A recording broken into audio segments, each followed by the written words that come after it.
twilight glow I see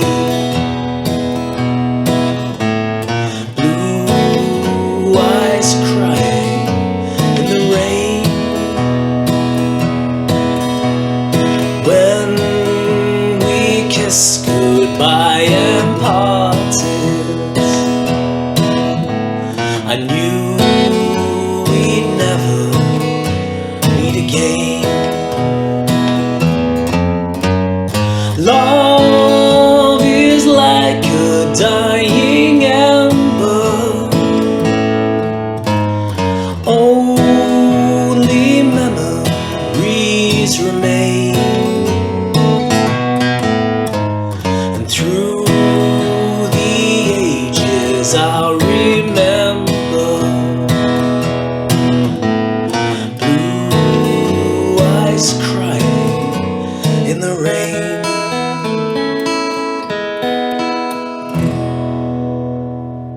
Hey, Drew James here from LearnGuitarInLondon.com. I hope you're having a great day. I'm playing the awesome Blue Eyes Crying in the Rain by Willie Nelson. Such a timeless country classic.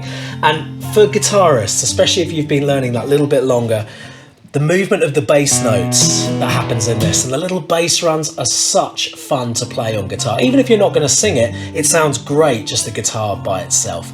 Now, this video has a tab to it. You can get the tab completely for free by joining Learn Guitar in London student area. Okay, there's a link in cards right now for you to click to check on that. Also, there's part 2 to this video where I've broken down what happens in the guitar solo. Not the actual guitar solo itself, but what Willie is doing on his guitar, and I've made sure to make sure that's as accurate as I can be. Now, to get part 2 of the video, it's right there at the student area. So once you sign up to get the tab, you'll also get part 2.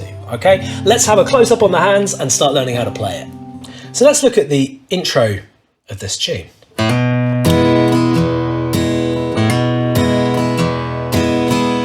Okay, so there's a couple of things happening here. First of all, it's our common all garden E chord. So index finger on the first fret on the G, middle finger on the first fret on the A, and second fret on the A, and ring finger on second fret on the D. For an E chord, we strum all 6. And what we're doing with this is we're doing a hammer-on with the A string. So what that means is we're lifting up our middle finger and we're hitting it down to complete the E chord. Now, some tips on this. Bring your thumb lower down and push your elbow forwards. This just helps you push into this part of your thumb here, the bony part of your thumb. That's the bit that you really want to be hitting into to get a nice loud sound. Now, when you do a hammer-on, notice I'm not picking it, I'm slapping in with my callus of my middle finger. So let's just have a look at that a little slower. So I'm starting with the middle finger lifted up on the E chord, picking it, hammering it down, and then doing a down up. And I want you to concentrate on your down up on the bottom 4 strings. You'll see in the tab there that it's not strumming all 6 strings like you would in an E chord. So that's what I'd like you to work on. And after you've done that, you then play the thickest string, and that alternates. So it's hammer on, down, up, thickest string, down, up, hammer on, down, up, thickest string. And if you've got that, then bring the speed up a little bit. And one other thing to note, and this is quite important to understand, that this song is in swing. It's got a swing feel to it. So I'm not going down, up. I'm not going... Instead, I'm doing it with this blues feel. That sort of feel, which is swing time, how I sort of approximate swing time. It's down, up, down, up, down, up, rather than... Okay, so that's swing time. That's what it means in the tab on the top left above the word intro. Okay, so that is our intro. He does that just a couple of times before the singing starts. And then when the singing starts, that is actually removed the hammer-on, but everything else is the same. It actually makes it a bit easier if you're singing and playing it. So the third bar is the same thing, but this time we're just doing the A string, down, up, then E string, down, up. So it's called alternating the bass notes. We're changing the bass as we strum. So I've pushed on a little bit there. That's the end of bar 4, where there's a cheeky A chord that's being placed on beat 4 of the bar, okay? So if I just do bar 4, you've got this, listen, 1, 2, and 3, 4. Okay, so it gives you this, it's called a passing A chord with this. Now with your A, it's quite simple enough. You just move your middle and ring finger down and bring your pinky finger in to strum your A. I suggest you do it like that. You can, if you know your A like this, that's fine. But I prefer just moving the middle and ring because they're already in a wedge and then the pinky down. Okay, so let's do that just with a bit of humming so you know where we're going from. So it's da, da, da, da, da, da. So it's on the word I in the lyrics. Okay, so that's one really cool little change in the song. I'm now just going to put that in with bars 5 and 6, so the rest of the E chord, and you'll hear how that A really helps punctuate the song. Okay, so listen, 1, 2, and 3, 4, and 1, 2, and 3, A, 1, back to alternating your E. And then in bar 6, so just carrying on now, moving on, because I'm not going to need to do 5 or 6 for you because you've already learnt that. But in bar 6, we've got the first of a bass note walk up. So we're playing the open on the A string, index finger on the A string for fret 1, and then we're making a B7. Now, for those of you who don't know B7, with your middle finger on fret 2 on the A string, you are then just placing your ring finger on fret 2 on the G string, index finger on fret 1 on the D string, and pinky finger on the thinnest string, okay?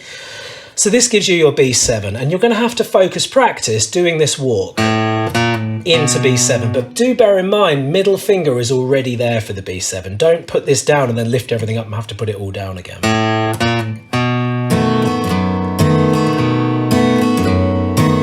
So with the B7, there is still the alternating bass note. You're doing the A string and then the E string.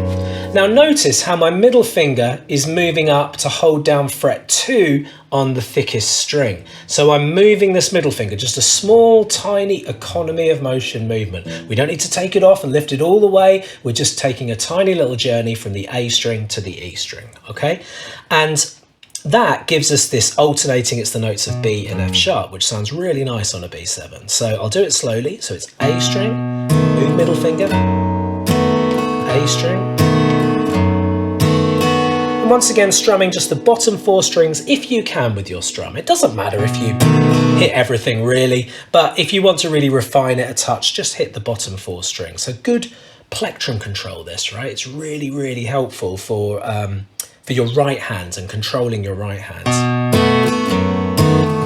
So that's what we do, moving on to that. And then on the word rain, we're back to our E chord with the alternator.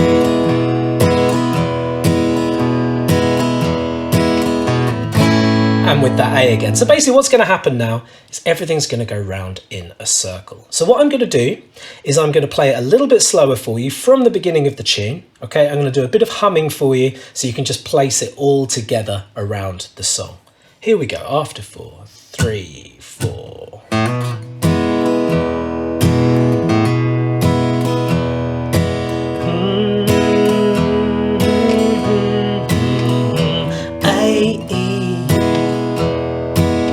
Here's the walk up, down, B7, alternating bass back to E.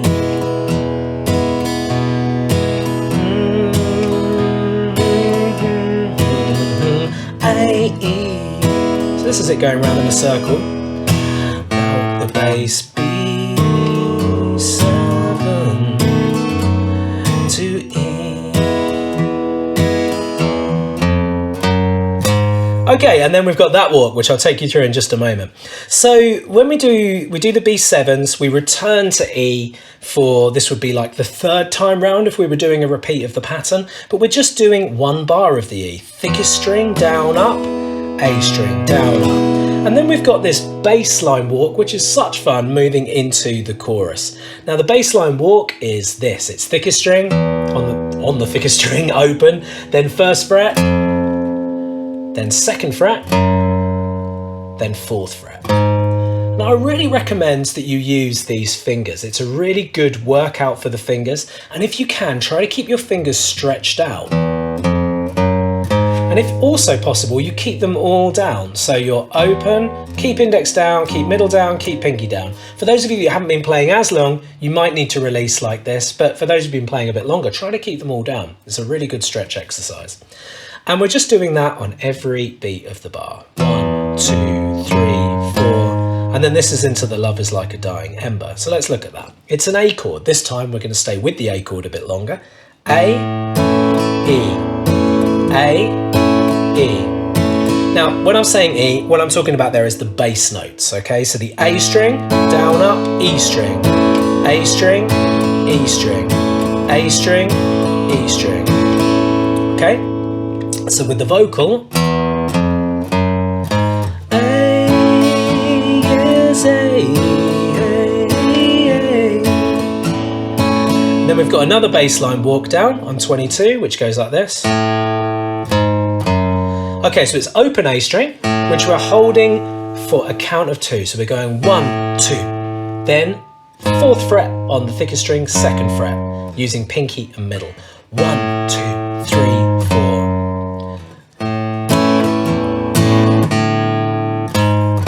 Only, so then we're returning to the E with the alternating, starting on the thickest string. Only memories. B7. So we're moving to our B7, okay? And we're doing the alternating with the middle finger. So B7 is kind of always this. So it's bass, down, up, thickest string, down, up. And then we've got another little cool bass note run that does this. Not this many times. I'm just trying to demonstrate it to you, okay? So it's open A string. And then we're hammering with the middle, like we did when we did the beginning of the tune. So we're going to hammer, play the open string, hit your middle finger into the wood, into the fretboard, so you get this. Then you're going to play the 2 with the plectrum, so it's not just enough that we're hammering it, we're then playing it again. Then we're going to play open on the A string, 4th fret on the thickest string, 2nd fret on the thickest string. I'll do it slowly.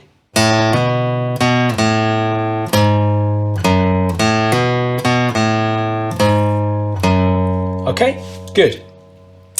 So I'll join it from 25, the B7 bar. Then we're into another chorus. Through the E, I ring. So this is your E to the A with the A just on that one beat. I see. Then the walk, blue eyes, B7 in the rain. Okay, so that is essentially a reprise of what you learned in the intro. Nothing new there whatsoever. Now, I am going to teach you the guitar solo in part 2 video. Thanks for watching part 1. I'll see you over at the student area for the second part, and obviously you can grab the tab there as well. Keep on playing.